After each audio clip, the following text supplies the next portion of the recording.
పరిశుద్ధ గ్రంథంలో నుంచి ఈ దినములకు ఏర్పాటు చేయబడిన వాక్య భాగం ఇర్మియా గ్రంథము 29వ అధ్యాయము 11వ వచనాన్ని మనం చదువుదాం. ఇర్మియా 29:11. నేను మిమ్మల్ని గూర్చి ఉద్దేశించిన సంగతులు నేను ఎరుగుదను, రాబో కాలమందు మీకు నిరీక్షణ కలిగినట్లుగా అవి సమాధానకరమైన ఉద్దేశములే కానీ హానికరమైనవి కావు. ఇదే యెహోవా వాక్కు. హల్లెలూయా. దేవుని నామానికి మహిమ కలిగిన గాక. కాబట్టి ఈ 2025వ సంవత్సరాన్ని ముగించుకొని ఇక ఒక్క రోజులో మనము 26వ సంవత్సరంలో ప్రవేశించబోతున్నాం. కాబట్టి 26వ సంవత్సరము గురించినటువంటి పరిస్థితులు, మరి 25లో ఎదుర్కొన్నటువంటి ఇదే అనుభవాలు, ఇదే ఇబ్బందులు, మరి ఇంకా జటిలంగా, ఇంకా కఠినంగా నా జీవితంలో మారతాయా అనేటువంటి ఆలోచనలు మనల్ని మరి కలవరపరుస్తుండొచ్చు, మనల్ని భయపెడుతూ ఉండొచ్చు, మనకు సమాధానం లేకుండా చేస్తుండొచ్చు.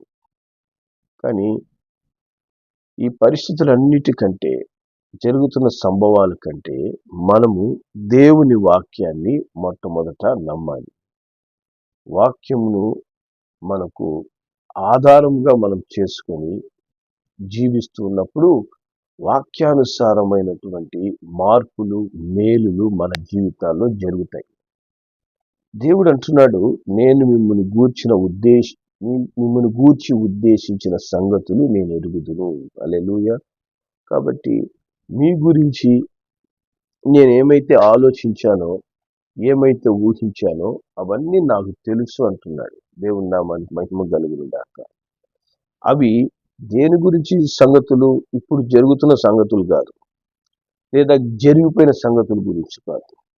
దేవుడు అంటున్నాడు, రాబో కాలముల గురించి, రాబోయే సంవత్సరాల గురించి, రాబోయే దినములను గురించి. అవి రాబో కాలంలో నీకు సమాధానకరమైనవిగా ఉండబోతున్నాయి.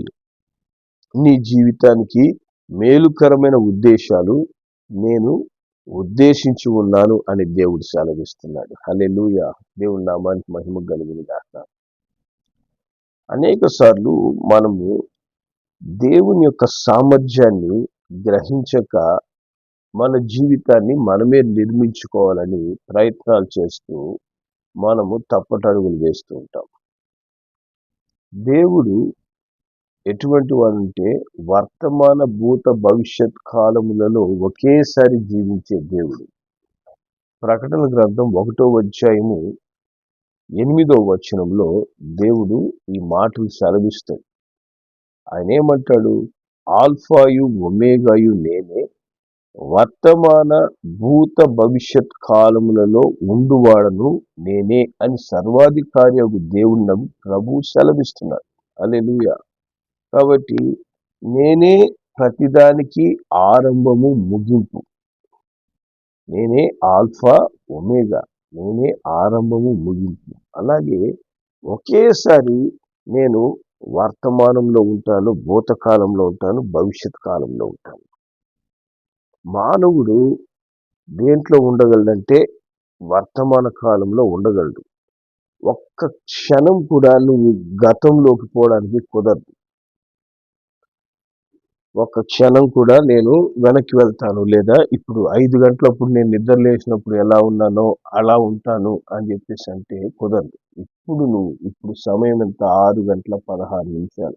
6:16 కొన్ని సెకండ్లలో నువ్వు ఎలా ఉంటున్నావో అలాగే నువ్వు ఉండాల్సిందే. కానీ నీ యొక్క భూతకాలంలోనికి నువ్వు పోయి పరిస్థితులు మార్చుకుంటాను, లేదా ఇంకేదైనా చెయ్యాలి అంటే అది కుదరని పని. అలాగే నా భవిష్యత్తులోకి నేను ముందుగానే వెళ్ళిపోయి నా భవిష్యత్తును ఎలా ఉండబోతుందో చూసి దానికి తగిన విధంగా నేను సరి చేసుకుంటానంటే అది కూడా కుదరదు. మానవుడు ఎప్పుడు కూడా ఏంటంటే ఇప్పుడు సమయం ఎలా వెళ్తుందో ఆ సమయానుకూలంగా జీవించాల్సిందే. కానీ దేవుడు అటువంటి వాడు కాదు. ఆయన ఒకేసారి భూతకాలంలో ఉంటాడు, వర్తమాన కాలంలో ఉంటాడు, భవిష్యత్తులో ఉంటాడు. హల్లెలూయా. ఒకేసారి 3 కాలాల్లో జీవిస్తాడు ఆయన. ఉండడం కాదు, జీవిస్తాడు. ఒకేసారి భూతకాలంలో జీవిస్తుంటాడు, వర్తమాన కాలంలో జీవిస్తుంటాడు, భవిష్యత్తులో ఆయన జీవిస్తూ ఉంటాడు. అందుకే ఆయన అంటున్నాడు, రాబోయే కాలములో ఏ విధంగా నీ జీవితం ఉండబోతుందో అది నాకు ఇప్పుడే తెలుసు అంటున్నాడు. హల్లెలూయా. దేవుని నామానికి మహిమ కలిగినగా. సో రాబోయే కాలం ఎలా ఉంటుందో అని మనం ఆలోచించుకుంటుంటే దాని గురించి నాకు తెలుసు అని చెప్పే ఒక అద్భుతమైన వ్యక్తి ఎవరైనా ఉన్నారంటే అది ప్రభు అయిన యేసుక్రీస్తు. ఆమె మనుషులు మరి చిలక జోస్యాలు చెప్పే వాళ్ళకి, ఇంకేదన్నా జోస్యాలు చెప్పేవాళ్ళు, మరి ఆ జ్యోతిష్కులు వాళ్ళ దగ్గర వీరి దగ్గరికి పంచాంగాలు చెప్పుకుంటాం, ఆ కథలు చెప్పుకుంటాం, ఈ కథలు చెప్పుకుంటూ పోతుంటారు. వాళ్ళు నిజంగా అది చెప్పేవాళ్ళు కరెక్ట్గా వాళ్ళ భవిష్యత్తు కానీ తెలిస్తే వాళ్ళు అక్కడ కూర్చొని రోడ్డు పక్కన కూర్చొని వాళ్ళు జోష్యాలు చెప్పాల్సిన అవసరం లేదు. వాళ్ళ జీవితాలు ఎప్పుడో బాగుపడింది. ఇటువంటి వాళ్ళ గురించే తెలియనటువంటి వ్యర్థమైనటువంటి మనుషుల దగ్గరికి పోయి వారి జీవితాన్ని వృధా చేసుకునేదానికంటే దేవుడి వాక్యం ఏం చెప్తుంది, దేవుడు మన గురించి ఏం ఉద్దేశిస్తున్నాడు. హల్లెలూయా. దేవుడు సమాధానకరమైన ఉద్దేశాలు కలిగి ఉన్నాడట. నిన్ను సమాధానకరం అంటే ఏంటి? అన్ని విషయాల్లో ఒక వ్యక్తి దీవించబడి ఘనపరచబడినప్పుడే ఆ వ్యక్తి జీవితంలో సమాధానం అనేది వస్తుంది. ఒక వ్యక్తి అన్ని విషయాల్లో ఆశీర్వదించబడాలి అనే దేవుని ఉద్దేశం, అన్ని విషయాల్లో ఘనపరచబడాలనే దేవుని ఉద్దేశం. నువ్వు ఆరోగ్యపరంగా, నీవు కుటుంబ పరంగా, నీవు ఆర్థిక పరంగా, నీవు ఎదుర్కొంటున్న శత్రువులందరినీ నువ్వు జయించు రీతిగా నీ పరిస్థితులన్నింటిలో మార్పు కలిగి నీవు అన్నిట్లో సమాధానం కలిగి ఉండడమే సమాధానకరమైన ఉద్దేశం. దేవుడు అంటున్నాడు, అట్టి సమాధానకరమైన ఉద్దేశం నేను నీ పట్ల కలిగి ఉన్నాను. 2026లో నేను నిన్ను అట్ట ఉంచాలని నేను ఆశపడుతున్నాను. హల్లెలూయా. నేను ఇప్పుడు నీతో మాట్లాడుతూ 2026 సంవత్సరపు డిసెంబర్ నెల వరకు నీ భవిష్యత్తు నేను ఎరిగిన వాడు అంటాడు. హల్లెలూయా. మరి అటువంటి అద్భుతమైన దేవుడు నీతో ఉన్నప్పుడు ఆయన వెంట మనము నడవగలిగితే మన జీవితం ఎంత అద్భుతంగా నిర్మించబడుతుంది. హల్లెలూయా. అందుకే కీర్తనకారుడు చెప్తాడు, 139వ కీర్తన 16వ వచనంలో, 139వ కీర్తన 16వ వచనం ఆయన ఏం చెప్తాడంటే, నేను పిండంనై ఉండగా నీ కన్నులు నన్ను చూచెను, నియమింపబడిన దినములలో ఒకటైనా కాక మునిపే నా దినములన్నీ నీ గ్రంథములో లిఖితములాయెను. నా జీవితంలో ఒక్క దినం గడవ మునిపే నా దినాలన్నీ, అంటే నేను ఎంతకాలం భూమి మీద జీవిస్తాను, ఎలా నా జీవితం జరుగుతుంది, అన్నీ కూడా ఆయన రాసి పెట్టేసేసాడు. మరి మనం అనుకోవచ్చు, ఆయన అన్ని రాసి పెట్టేసేస్తే అది కూడా అన్ని సమాధానకరంగా ఉంటది అని రాసి పెట్టేసినప్పుడు నా జీవితం ఎందుకు ఇట్టుంది? దేవుడు చెప్పాడు కదా అన్ని సమాధానకరంగానే ఉంటాయని. మరి అలాంటప్పుడు నా జీవితంలో సమాధానకరంగా నేను ఎందుకు లేను? మనిషికి ఇటువంటి తుంటరి ప్రశ్నలు, ఆలోచనలు కలుగుతుంటాయి. ఒకటే, ఇప్పుడు మనకు దేవుడు అన్ని ఆశీర్వాదంగా రాసి పెట్టుంటాడు. దేవునితో ఉన్నప్పుడు అవి నువ్వు అనుభవిస్తావు.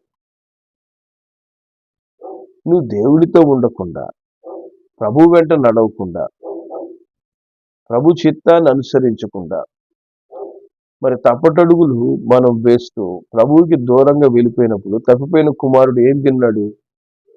తప్పిపోయిన కుమారుడు ఎక్కడికి పోయాడు? సమాధానకరమైన దినాలు జీవించాడా? తప్పిపోయిన కుమారుడు తండ్రితో ఉన్నంత కాలము ఘనత పొందుకున్నాడు. తప్పిపోయిన కుమారుడు తండ్రి వెంట ఉన్నప్పుడు అన్ని విషయాల్లో దీవించబడ్డాడు. కానీ తప్పిపోయిన కుమారుడు తప్పిపోయిన తర్వాత ఏం జరిగింది?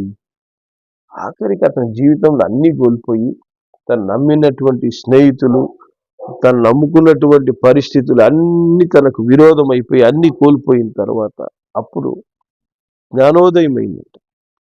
అయ్యో, నేను నా తండ్రి దగ్గర ఉంటే ఈ పరిస్థితులు ఉండేవి కాదు కదా, ఈ ఇబ్బందులను ఎదుర్కొనేవాడిని, తిరిగి నేను నా తండ్రి దగ్గరికి వెళ్ళిపోతాను. తండ్రి ఏం చేస్తున్నాడు? అరే, సమాధానకరమైన ఉద్దేశాలు నేను కలిగి ఉన్నాను, తిరిగి నా దగ్గరికి వచ్చేసేయి, నేను అన్ని చక్కబరిచేస్తాను, తిరిగి నా దగ్గరకు పూర్ణ మనస్సుతో నా యందు విశ్వాసం ఉంచి నువ్వు నా దగ్గరికి తిరిగి వచ్చినప్పుడు నేను అన్ని చక్కబరచగలను. తిరిగి తండ్రి యొద్దకు రాగానే తండ్రి అతనికి మళ్ళా ఒక మంచి జీవితాన్ని, మళ్ళీ తిరిగి అతను అనుకుంటున్నాడు పనివాడిగా చేస్తానని తండ్రి దగ్గర. తండ్రి అంటాడు, పనివాడి కాదా, నువ్వు నా కుమారుడిగానే నేను నిన్ను స్వీకరిస్తున్నాను, నువ్వు ఎప్పటికీ నా కుమారుడిగా, హల్లెలూయా అని తనకున్న సమస్తాన్ని తిరిగి బిడ్డకు అప్పగిస్తున్నాడంట. అదేవిధంగా దేవుడు మన పట్ల కూడా 2026కి ఒక అద్భుతమైన సమాధానకరమైన కార్యాలు చేయడానికి సిద్ధపరిచారు. ఆ దినములు నీ జీవితంలో నెరవేరాలంటే సిద్ధపరిచిన ప్రభువు వెంట మనము నడవాలి. నీ కొరకు నూతన సంవత్సరాన్ని సిద్ధపరిచింది మరి నీ స్నేహితులో, నీ సెల్ ఫోనో, లేకపోతే నీ సొంత వారో, లేదు నువ్వు నమ్ముతున్నటువంటి ఇంకేదన్నా పరిస్థితిలో, లేదా నిన్ను బలహీనపరిచే దుష్టుడైన సాతానుడో, వీళ్ళెవ్వరు కాదు నీ యొక్క జీవితాన్ని నిర్మించింది. లేదా కొంతమంది నోటి మాటల ద్వారా నిన్ను శపించడం వల్ల నీ జీవితాన్ని అద్భుతంగా శాపగ్రస్తంగా వాళ్ళు నిర్మించారు అని అనుకుంటున్నావేమో. నీ జీవితాన్ని నిర్మించింది ఒకేసారి వర్తమాన భూత భవిష్యత్ కాలంలో జీవిస్తున్న సజీవుడైన సర్వశక్తిమంతుడైన దేవుడు. ఆయన మీద నీ విశ్వాసము ఏమాత్రం ఉంది? ఎంతవరకు నువ్వు ఆయన్ని నమ్ముతున్నావు?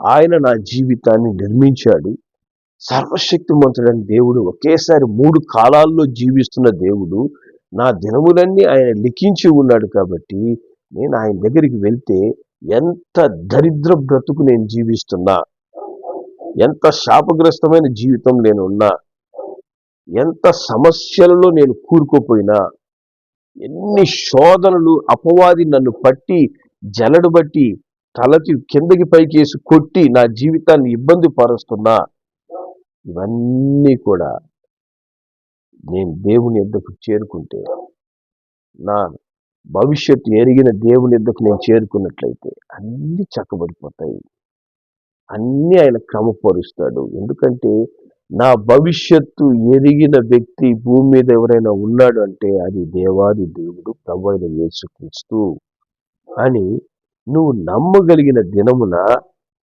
నీవు నమ్మలేనంత గొప్పగా నీ జీవితాన్ని దేవుడు మారుస్తాడు. మానవుని యొక్క బలహీనత ఏంటంటే, నేను ఏది నమ్ముతానో అదే నా జీవితంలో జరుగుతుంది, నా జీవితము ఈ విధంగా అభివృద్ధి చెందదు, సమాధానాలు రావు, నా జీవితంలో మార్పు రాదు, ఇదే నేను నమ్ముతాను అనేది గట్టిగా నమ్ముతాడు. అందువలనే తన జీవితంలో ఏ విధమైన దేవుడి ప్రణాళిక నెరవేరకుండానే వాళ్ళ జీవితం గడిచిపోతుంది. ఆఖరికి ఏంటంటే మానవుడు ఏమనుకుంటాడు, నేనేం సాధించలేకపోయాను, దేవుడు కూడా నా జీవితంలో ఏం చేయలేదు. దేవుడు ఎందుకు చేయడం లేదంటే నువ్వు దేవుని నమ్మడం లేదు.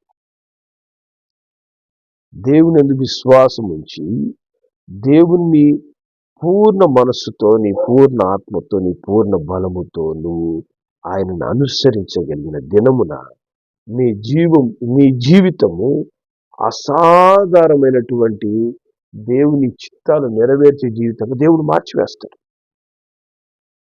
ఎందుకంటే దేవుడు ఎప్పుడు అబద్ధాలు చెప్పడు.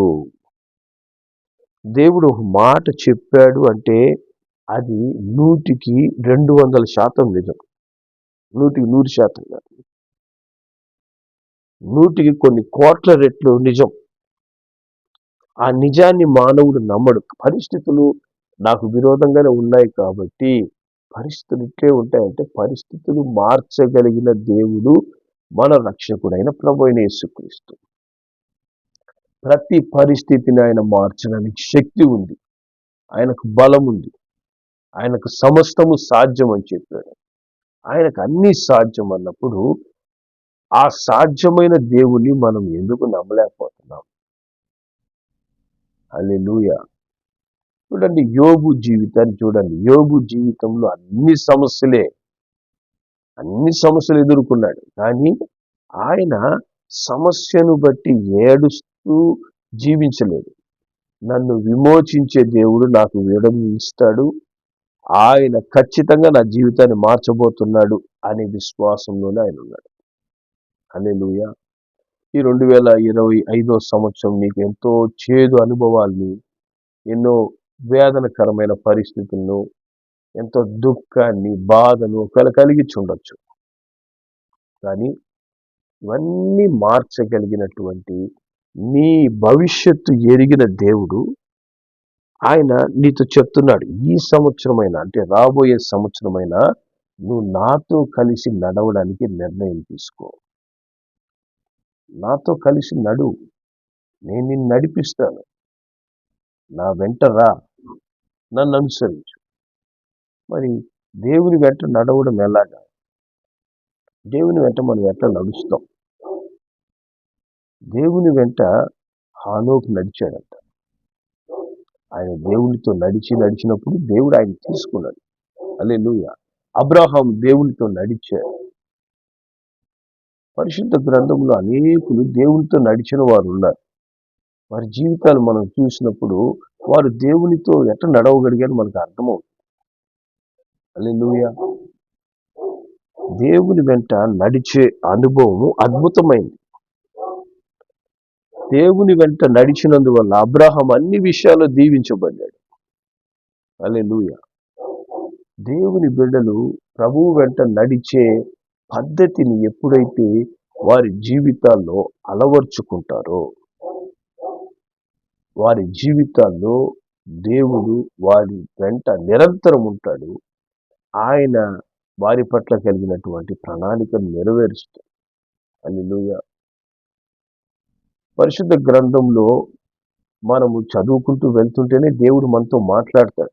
నువ్వు ఎలా నా వెంట నడవాలి, ఏ విధంగా నువ్వు జీవించాలి, ప్రతి విషయంలో దేవుడు వాక్యాన్ని నువ్వు హృదయపూర్వకంగా ధ్యానించినప్పుడు దేవుడు నీతో మాట్లాడుతూనే ఉంటాడు, నేను సరిచేస్తూనే ఉంటాడు. కానీ వాక్యంలో ఒక మాటను నేను చదువుదాం మనం.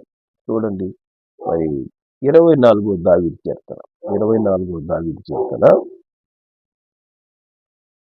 3వ వచనం నుంచి 5వ వచనం వరకు ఇక్కడ వాక్యం చెప్తుంది, యెహోవా పర్వతమునకు ఎక్కదగిన వాడు ఎవడు? ఆయన పరిశుద్ధ స్థలములో నిలవదగిన వాడు ఎవడు? హల్లెలూయా. అంటే దేవునితో పాటు ఉండేవాడు ఎవడు? దేవునితో నడవగలిగిన వాడు ఎవడు? ఎందుకంటే మన దేవుడు పరిశుద్ధమైన దేవుడు. హల్లెలూయా. ఆయనతో ఎవరు నిలవగలడు?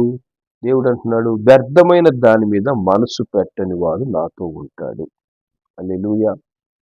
కాబట్టి ఈ సంవత్సరం వ్యర్థమైన వాటితో మనం ఎంత సమయం గడిపాము, దేవునితో ఎంత సమయం గడిపాము, మనకు ఉపయోగకరమైన వాటి గురించి, లేదా దేవుడి నీ పట్ల కలిగినటువంటి ప్రణాళికల గురించి, ఆలోచన గురించి నువ్వు ఎంతగా ధ్యానించావు? పరిశుద్ధ గ్రంథాన్ని నువ్వు ధ్యానించి దాని ప్రకారంగా నీ జీవితాన్ని ఏమాత్రం మార్చుకున్నావు? వ్యర్థమైన దానికి మనం ఎంత సమయం కేటాయించాం? వ్యర్థమైన వ్యక్తులతో, వ్యర్థమైన పరిస్థితులతో, మరి వ్యర్థముగా మన సమయాన్ని వృధా చేసేటటువంటి మరి సోషల్ మీడియాతో కావచ్చు, మరి ఈ విధంగా మనం ఎంత సమయాన్ని వృధా చేశాం? అలాంటప్పుడు మనము పరిశుద్ధమైన దేవునితో మనం నడుస్తున్నట్ట, లేక మనము మన జీవితంలో మన ఇష్ట ప్రకారం మనం నడుస్తున్నట్ట? మనము వ్యర్థమైన దాని మీద మనసు పెట్టనప్పుడే ప్రభు వెంట మనం నడుస్తాం. అప్పుడు ప్రభు వెంటనే నడుస్తూ ఉంటే లోకంలో నా పరిస్థితులు ఎట్లా అంటే, నువ్వు ప్రభు వెంట నడుస్తుంటే లోకంలో పరిస్థితులన్నింటినీ దేవుడు సరి చేస్తూనే ఉంటాడు. ఆయన నడిపిస్తాడు. ఎందుకంటే పరిశుద్ధ గ్రంథంలో ఉన్న పరిశుద్ధులందరూ ప్రభు వెంట నడుస్తూ లోకంలో నుంచి వేరైపోలేదు. హానోకు దేవునితో నడుస్తూ ఆయన కుమారులు కుమార్తెలు కన్నాడు అంటే దేవుని వాక్యం. అంటే ఒక మంచి కుటుంబ జీవితం జీవించాడు ఆయన. అబ్రాహాము మంచి కుటుంబ జీవితం జీవించాడు. దావీదు మంచి కుటుంబ జీవితం జీవించాడు. పరిశుద్ధ గ్రంథంలో ప్రభుతో నడిచిన వాళ్ళందరూ సన్యాసులు అయిపోలేదు. వాళ్ళు మంచి కుటుంబం కలిగి ఉన్నారు. మంచి ఇంకా ఇతర కుటుంబాల కంటే వీరు ఒక అద్భుతమైన కుటుంబ వ్యవస్థను కలిగి ఉన్నారు. యోబు గారు దేవుని వెంట నడుస్తూ ఒక మంచి కుటుంబం జీవితాన్ని కలిగి ఉన్నారు. దేవుని వెంట నడిస్తే మనం అన్ని విషయాల్లో క్రమం అయిపోతాం, స్టడీ అయిపోతాం. వ్యర్థమైన దాని మీదే మన సమయాన్ని వృధా చేస్తున్నప్పుడు మన జీవితాలు మన కుటుంబాలు కూడా అట్లాగే ఉంటాయి. దేవునితో ఉంటే మన జీవితాలు మారిపోతాయి. హల్లెలూయా. కపటమైన ప్రమాణం చేయకయు అంటాడు రెండోది. అంటే ఏంటంటే చాలా మంది జీవితాల్లో ఓపెన్ లైఫ్ ఒకటి, సీక్రెట్ లైఫ్ అనేది ఒకటి ఉంటుంది. ఈ సీక్రెట్ లైఫ్లో వాళ్ళు పర్సనల్ కొన్ని దేవునికి విరోధమైనవి అటు పెట్టుకుంటారు. ఓపెన్గా ఇంకొక విధంగా ప్రవర్తిస్తుంటారు. అట్ట సెకండ్ లైఫ్స్ మనకు ఉండకూడదు. Only one life with Jesus. దేవునితో నీ జీవితం. కపటమైన జీవితాలు, కపటమైనటువంటి ప్రవర్తనలు వాటన్నిటిని దేవుడు ఇష్టపడ్డాడు. వాటన్నిటిని మనం పక్కన పెట్టి ఓపెన్గా మనం దేవుడి దగ్గర ఉండాలి. దేవుడు మన దగ్గర ఓపెన్గా ఉంటాడు. దేవుడు నీతో నీకు మేలు చేస్తానులే అని చెప్పేసి అని వెనక నుంచి నీకు కీడు చేస్తూ నీకు చెడు చేస్తూ ఉండడు యేసయ్య. ఆయన మాటలు అవునంటే అవును, కాదంటే కాదు. అంతే. నిన్ను ఆశీర్వదిస్తానంటే ఖచ్చితంగా ఆశీర్వదించి తీరుతాడు. నువ్వు అరణ్యంలో ఉన్న నిన్ను ఆశీర్వదిస్తాడు, ఎడారిలో ఉన్న నిన్ను ఆశీర్వదిస్తాడు. నువ్వు సమస్యల వలయంలో ఇరుక్కోపోయి ఉన్నా కూడా నిన్ను బయటికి తీసి నిన్ను ఆశీర్వదించేస్తాడు ఆయన. అంతే. నేను నీ గురించి నేను పట్టించుకోనంటే అసలు పట్టించుకోను. అంతే. అట్లా మనము రహస్య జీవితాలు ఎప్పుడైతే జీవిస్తూ ఉంటామో బయటికి ఒక నటన, లోపల ఇంకొక నటన, అది ఎప్పుడూ మన అభివృద్ధికి ఆటంకమే. దేవుని యొక్క పరిపూర్ణ ఆశీర్వాదాలు వారిలో ఉండవు. కాబట్టి వాళ్ళు ఆర్థిక సమస్యలు ఉంటాయి, కుటుంబంలో సమాధానం ఉండవు, ఏదో ఒక సమస్య వారు బ్రతికినంతకాలం అనుభవిస్తారు. ఎందుకంటే కపట జీవితాలు. ఈ సంవత్సరంతో దాన్ని పక్కన పెట్టేసేయండి. ఉంటే దేవునితో లేదా లోకంతో. లోకంతో దేవుడు అదే అంటాడు, నాతో వద్దు, లోకంలో ఉండిపోండి హ్యాపీగా, లోకంతో గడవండి. నాతో ఉంటారా? నాతోనే ఉండాలి. ఓపెన్ లైఫ్ అనేది ఉండాలి. ప్రతి దగ్గర ఒకే విధంగా ఉండాలి. ఒక దగ్గర ఒక మాట, ఇంకొక దగ్గర ఇంకొక మాట, ఒక దగ్గర ఒక ప్రవర్తన, ఇంకొక దగ్గర ఇంకొక ప్రవర్తన. దేవునికి ఇష్టం లేదు. కపటమైన జీవితాలు మనకు ఉండకూడదు. మూడోది ఏముండాలంట? నిర్దోషమైన చేతులు, శుద్ధ హృదయం. మనం ఏ పని చేస్తున్నా నిర్దోషంగా ఉండాలంటే ఏంటి? ఇతరులకి మేలు చేసే పనే మనం చేయాలి. కానీ ఇతరులకు కీడు చేస్తూ మనము మేలు పొందుకుంటామంటే ఏమి విత్తుతామో అదే పంట. నువ్వు ఇతరులకి కీడు విత్తుతూ ఉన్నావా? నీ జీవితంలో ఒకవేళ ఇప్పుడు రాకపోవచ్చు, కానీ వస్తుంది కీడు. లేదా నువ్వు కీడు విత్తుతూ నీ మేలు పొందుకోవాలంటే మేలు కలగదు. నిర్దోషమైన చేతులు ఉండాలి మనకు. మన చేతులు దోషాన్ని చూపించకూడదు. ఇతరులకు మేలుకరంగా మనం జీవించాలి, ఉండాలి. శుద్ధ హృదయం మనం కలిగి ఉండాలి. మన హృదయంలో ఉన్న కపటం అంతా తీసివేసుకొని, మన హృదయం శుద్ధి చేసుకొని, మన హృదయం దేవుని ఆలయముగా, దేవుని నివాస స్థలంగా మన హృదయాన్ని సిద్ధపరచుకోవాలి. హల్లెలూయా. ఈ విధమైనటువంటి పరిశుద్ధ జీవితం ఎప్పుడైతే మనం జీవిస్తూ ఉంటామో, దేవుడు అంటాడు 5వ వచనంలో, వాడు యెహోవా వలన ఆశీర్వాదము నొందును. ఇంకొక మాటే లేదు. వాడు దీవించబడతాడు. అంతే. గ్యారంటీ అంటాడు దేవుడు. నేను గ్యారంటీ రాసిస్తున్నాను. ఈ విధంగా నాతో ఎవరైతే ఒక వ్యక్తి ఉంటాడో వాడిని నేను ఆశీర్వదించి తీరుతాను. కాబట్టి మనము అట్టి ఆశీర్వాదం అనుభవించడం లేదు అని అంటే 2025లో ఆ విధమైన అనుభవాల్లో మనం నడవలేకపోయాము, దేవుడి యొక్క ప్రణాళికలో అన్ని విధాలుగా నేను ఆశీర్వదించలేకపోయానంటే ఎక్కడో లోపము మనలో ఉంది కానీ దేవుడిలో లేదు. లోపము మనలో పెట్టుకొని దాన్ని మనం సరి చేసుకోము. దాన్ని సరి చేసుకునే అవకాశం దేవుడు ఇస్తున్నా, దినాలు గడిచే కొద్దీ నీకు మరలా అవకాశం ఇస్తున్నా మనం మార్చుకో.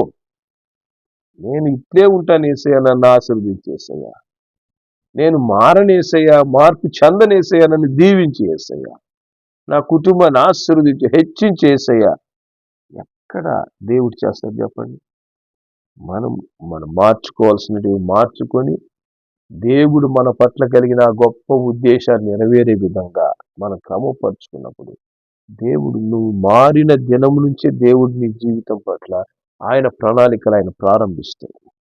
హల్లెలూయా. వాడు దేవుని వల్ల దీవించబడతాడంట, తన రక్షకుడైన దేవుని వల్ల నీతిమత్వము నుండును. హల్లెలూయా. ఆ కుటుంబము రక్షించబడిన కుటుంబముగా, వారి కుటుంబ సభ్యులు అందరూ మారు మనసు పొంది రక్షణ పొందిన కుటుంబముగా ఆ కుటుంబం మారిపోతుంది. హల్లెలూయా. ఒక్క వ్యక్తిని పెట్టి వారి కుటుంబం అందరికీ మారు మనసు ఇస్తాడు. ఆ కుటుంబంలో ఆ ఒక్క వ్యక్తి సరిగా దేవునితో నడవగలిగినప్పుడు దేవుడు ఒక్క వ్యక్తినే ఎన్నుకుంటాడంట. ఆ తర్వాత అతన్ని బట్టి అందరిని ఆశీర్వదిస్తాడు. దేవుడు ఈరోజు నీతో మాట్లాడుతున్నాడంటే నిన్ను దేవుడు ఎన్నుకున్నాడు. ఈరోజు నేను నిన్ను ఎన్నుకున్నాను, నీ వలనే నీ కుటుంబం మారాలి, మీ జీవితాలు మారాలి. అది మార్పు రావాలంటే ఎవరు మారాలి? నువ్వు మారాలి మొదట. నేను 2020 దాకా మారను, నా కుటుంబం మారిపోవాలి, నా జీవితం పరిస్థితులు మారిపోవాలి. ఏం మారవు. మనలో మార్పును దేవుడు చూస్తాడు. 2025 గడిచిపోతుంది, 2026 వస్తుంది. మనము సంవత్సరాలు మారుతున్నా నా పద్ధతులు మారవు అనే విధంగా ఉంటే మార్పు అనేది మన కుటుంబంలో, మన జీవితాల్లో, మన మన పరిస్థితుల్లో రాదు. అది రావాలంటే మనం దేవునితో నడవాలి. నీ భవిష్యత్తు ఎరిగిన దేవుని వెంట నడవడానికి తీర్మానం తీసుకో. నీ నీ జీవితం పట్ల ప్రతి దినము ఏ విధంగా దేవుడు నువ్వు నడవాలని లేదా నిన్ను ఆశీర్వదించాలని దేవుడు ఆలోచించాడో ఆ ఉద్దేశాలన్నీ నీ జీవితంలో నెరవేరడానికి 2026 దేవుడు ఇస్తున్నాడు. మీ కుటుంబం పట్ల దేవుడు కలిగిన ప్రణాళికలన్నీ నెరవేరడానికి దేవుడు ఇస్తున్నాడు. కాబట్టి ఈ రోజే తీర్మానం తీసుకోవాలి. 2026 ముగిసేటప్పుడు తీర్మానం తీసుకుంటాను కాదు, ఇప్పుడు ఈ సంవత్సరం అంతా నాయన ఇన్ని సంవత్సరాలు వ్యర్థమైన దాని మీద నేను మనసు పెట్టానయ్యా, వ్యర్థమైన దాని మీద నా మనస్సు పెట్టక ఇకపై నన్ను పరిశుద్ధపరచు.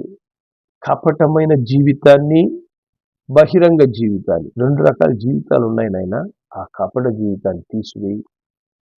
నేను నిర్దోషమైన చేతులతో ఇతరులకు మేలుకరమైన కార్యాలు నేను చేయాలి. నా కుటుంబానికి మేలుకరంగా నేనేం చేస్తున్నాను, నేను ఈ సమాజానికి మేలుకరంగా ఏం చేస్తున్నాను, ఏది చేసినా నేను నిర్దోషంగా నేను ఉంటున్నాను లేదా. అలాగే శుద్ధ హృదయంతో ప్రభువుని ఆరాధించాలి. అట్టి శుద్ధ హృదయం నాకుందా? లేదా అపవిత్ర హృదయం కలిగి మనం పెదవులతో దేవుణ్ణి ఆరాధిస్తున్నామా? ఇవన్నీ మనం క్రమపరుచుకున్నప్పుడు రాబోయే సంవత్సరము నీదే. రాబోయే సంవత్సరం నువ్వు దీవించబడ్డానికి దేవుడు నీకు ఇస్తున్నాడు. హల్లెలూయా.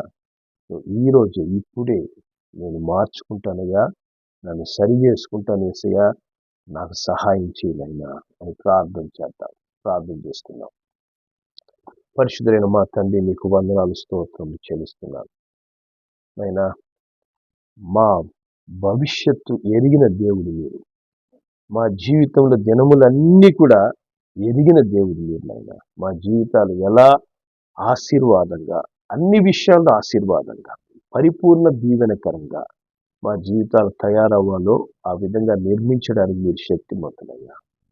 తండ్రి, ఈ 2025 గడిచిపోతుంది, ఇంకా మేము సంపూర్ణమైన ఆశీర్వాదకరమైన జీవితం అనుభవించలేకపోతున్నట్లయితే అయినా దానికి కారణం దేవుడే అని దేవుని నిందించడం మానడం మాకు నేర్పించండి.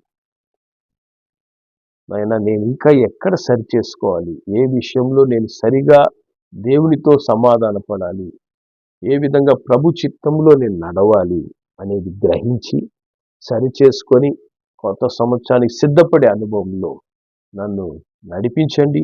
నా ద్వారా అయ్యా మా కుటుంబం ఆశీర్వదించండి, మా సమాజాన్ని ఆశీర్వదించండి. మేము అనేకులకు ఆశీర్వాదకరంగా ఉండే రీతిగా మీరు మమ్మల్ని రక్షించుకున్నందుకు వందనాలు. ఆ రక్షణలో ప్రభువుతో ఎదిగే అనుభవంలో మమ్మల్ని బలపరచమని, నడిపించమని, ఇకపైనైనా మేము తండ్రి ఒక కపటమైన జీవితం లేకుండా, వ్యర్థమైన వాటి కొరకు సమయాన్ని వృధా చేయకుండా తండ్రి నిర్దోషులుగా శుద్ధ హృదయం కలిగి ప్రభువు వెంట నడిచే అనుభవాలు మమ్మల్ని బలపరచమని యేసు నామములో ప్రార్థిస్తున్నాం తండ్రి. ఆమేన్.